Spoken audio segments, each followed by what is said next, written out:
ഇപ്പോൾ കഥാസാഗരം തയ്യാറാക്കി അവതരിപ്പിക്കുന്നത് ബോണി ജെ ബേസിൽ.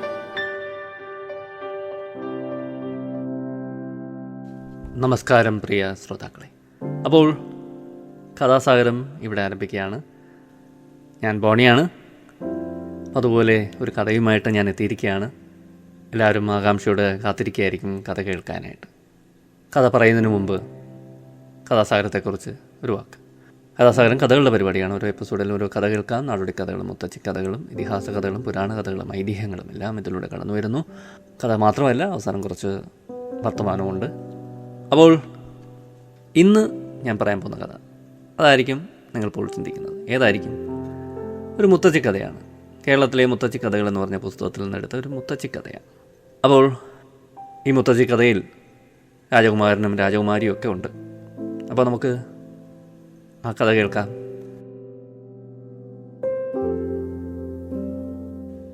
പണ്ട് ഒരു രാജ്യത്ത് ഒരു രാജകുമാരി ഉണ്ടായിരുന്നു. ആ രാജകുമാരി ഭയങ്കര സുന്ദരിയായിരുന്നു.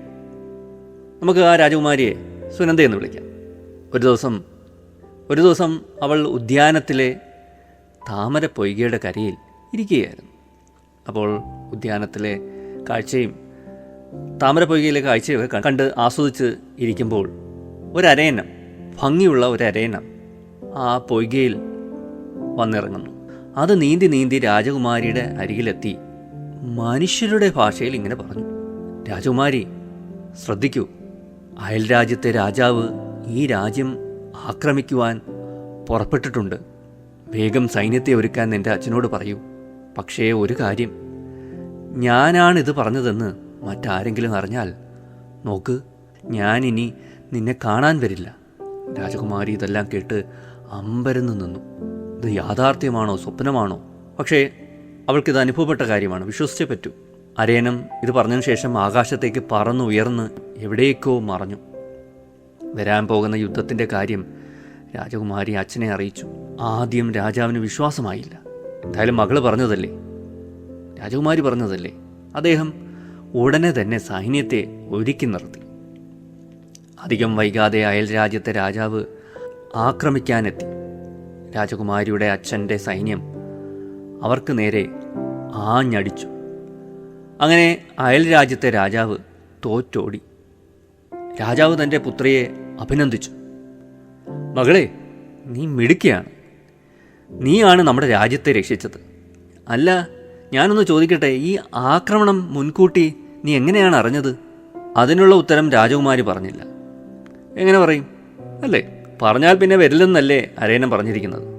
2 ദിവസം കഴിഞ്ഞപ്പോൾ വീണ്ടും ആ അരയനമെത്തി. അപ്പോൾ കൗതുകം കൊണ്ട് രാജകുമാരി ചോദിച്ചു: നോക്കൂ, മനുഷ്യരെ പോലെ സംസാരിക്കുന്ന അങ്ങ് ആരാണ്? കുമാരി ചോദിച്ചു. അതൊക്കെ ഞാൻ വഴിയേ പറയാം. ഒരു പ്രധാന കാര്യം പറയാനാണ് ഇപ്പോൾ ഞാൻ വന്നത്. രാജ്യത്തിൻ്റെ വടക്ക് ഭാഗത്തുള്ള അതിർത്തിയിൽ ഒരാഴ്ചയ്ക്കകം പേമാരിയും പ്രളയവും ഉണ്ടാകുവാൻ പോകുന്നു. ജനങ്ങളെ മാറ്റിപ്പാർപ്പിക്കാൻ നിന്റെ അച്ഛനോട് പറയൂ. അരയന്നം ഇത്രയും പറഞ്ഞ് പറന്നുപോയി.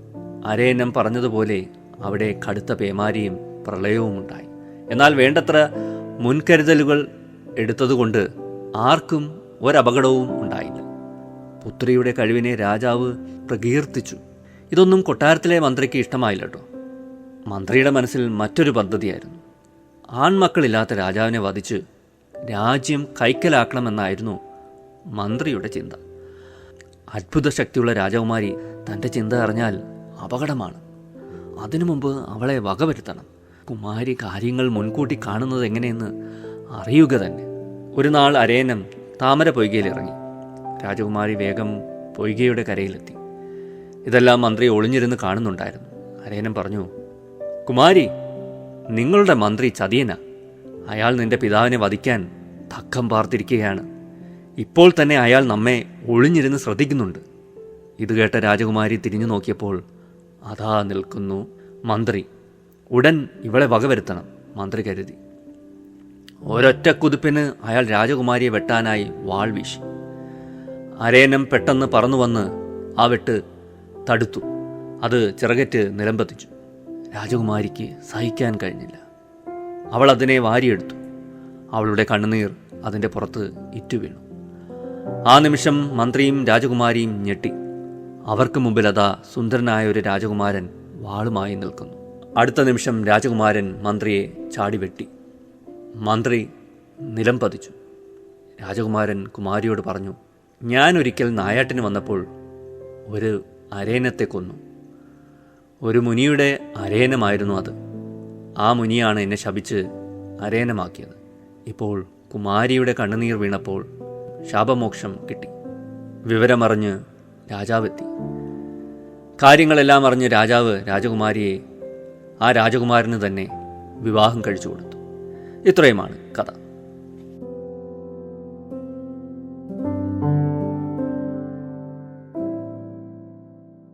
എന്തായാലും ശുഭമായിട്ട് അവസാനിക്കുന്ന ഒരു കഥ. രാജകുമാരൻ്റെയും രാജകുമാരിയുടെയൊക്കെ കഥ കേൾക്കാൻ പ്രത്യേകിച്ച് കുട്ടികൾക്ക് വളരെ ഇഷ്ടമാണ്. വലിയൊരു മോശമൊന്നുമല്ല, നമ്മളും കേൾക്കും അല്ലേ. ശുഭ പര്യാവസാനം അതെല്ലാവർക്കും ഇഷ്ടമാണ്. കഥ നല്ല രീതിയിൽ അവസാനിക്കുന്നു. ഈ കഥ വായിച്ചപ്പോൾ എനിക്ക് തോന്നിയതാണ്, ഒരു രാജ്യത്തിൻ്റെ മുന്നോട്ടുള്ള പ്രയാണത്തിൽ വളരെ അത്യന്താപേക്ഷിതമാണ് ഈ ചാരപ്രവൃത്തി എന്ന് പറയുന്നത്. അത് നമുക്ക് ഒഴിച്ചുകൂടാനാകത്തില്ല. ഇതിനകത്ത് ഈ അരയന്നം ചെയ്യുന്നത് അതാണ്. മുൻകൂട്ടി അറിയിക്കുകയാണ്, ഒരു ശത്രു ആക്രമിക്കാൻ വരുന്നു, അല്ലെങ്കിൽ ഇന്നടുത്ത് പ്രളയമുണ്ടാകാൻ പോകുന്നു. അങ്ങനെ അങ്ങനെ അങ്ങനെ ഓരോ കാര്യങ്ങൾ നമ്മളെ മുൻകൂട്ടി അറിയിക്കുന്നത്, അല്ലെങ്കിൽ മന്ത്രി രാജാവിനെ കൊല്ലാൻ പോകുന്നു, അങ്ങനെ അങ്ങനെ വരാൻ പോകുന്ന ആപത്ത് മുൻകൂട്ടി അറിയിക്കുകയാണ്. അപ്പോൾ എല്ലാ രാജ്യങ്ങൾക്കും ഇങ്ങനെ അല്ലേ ചാരപ്രവർത്തനമുണ്ട്, ചാരവിഭാഗമുണ്ട്. അത് നമുക്ക് ഒഴിച്ചുകൂടാനാകത്തില്ല. ശത്രുവിൻ്റെ നീക്കങ്ങൾ, ചാരപ്രവർത്തനമില്ലാതെ ഒരു രാജ്യത്തിന് മുന്നോട്ട് പോകാൻ സാധിക്കില്ല. വികസനം സാധ്യമല്ലാതാകുന്നു, സമാധാനം സാധ്യമല്ലാതാകുന്നു, സുരക്ഷ സാധ്യമല്ലാതാകുന്നു. ആഭ്യന്തരമായിട്ടുള്ള സമാധാനത്തിനുമൊക്കെ ചാരപ്രവർത്തനം ആവശ്യമാണ്. ഇതിനൊക്കെ കൊള്ളക്കാരും കരിഞ്ചന്തക്കാരും രാജ്യത്തെ തുരങ്കം വെക്കാൻ നടക്കുന്നവരും എല്ലാം നമ്മൾ തിരിച്ചറിയണമല്ലോ. അപ്പോൾ രാജ്യത്തിൻ്റെ പുരോഗതിക്ക് ചാരപ്രവർത്തനം അനിവാര്യമാണ്. അതിൻ്റെ ചരിത്രം പരിശോധിച്ച് കഴിഞ്ഞാൽ മെസപ്പൊട്ടേമിയൻ ചരിത്രമൊക്കെ നമുക്ക് വേണമെങ്കിൽ തിരിഞ്ഞു നോക്കാം. ഒരു 6000 വർഷം പിറകോട്ട് പോയി കഴിഞ്ഞാൽ മെസപ്പൊട്ടേമിയൻ നാഗരികതയിലൊക്കെ നമുക്ക് ഇവരെയൊക്കെ കാണാം. അന്നുമൊക്കെ ഉണ്ട് ചില വ്യക്തികൾ ഇതിൻ്റെ ചുമതല വഹിക്കുന്നുണ്ട്. വളരെ ഒളിഞ്ഞും തെളിഞ്ഞുമൊക്കെ ഇവർ പ്രവർത്തിക്കുകയും ചരിത്രത്തിൽ ഉടനീളം ഇത് കണക്കുള്ള ഇൻ്റലിജൻസ് ഓപ്പറേഷൻസ് നടക്കുന്നുണ്ട്.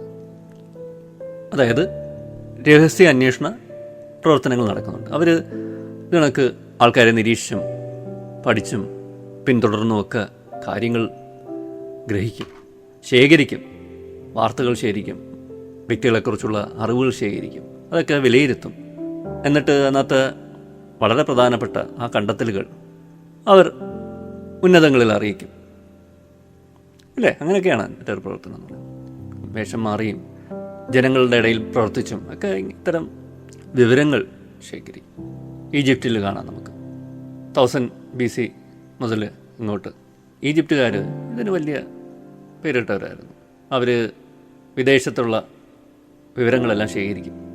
അവരുടെ രാഷ്ട്രീയവും സൈനികപരമായിട്ടുള്ള ബലവും പോരായ്മകളും, അതായത് ഗ്രീസിലും റോമിലെയൊക്കെ ഇത് കണക്കുള്ള രഹസ്യ വിവരങ്ങളെല്ലാം ശേഖരിക്കും. അപ്പോൾ അവർ ഈജിപ്തുകാർ വലിയൊരു സംഭാവനകൾ ഇതിന് നൽകിയിട്ടുണ്ട്.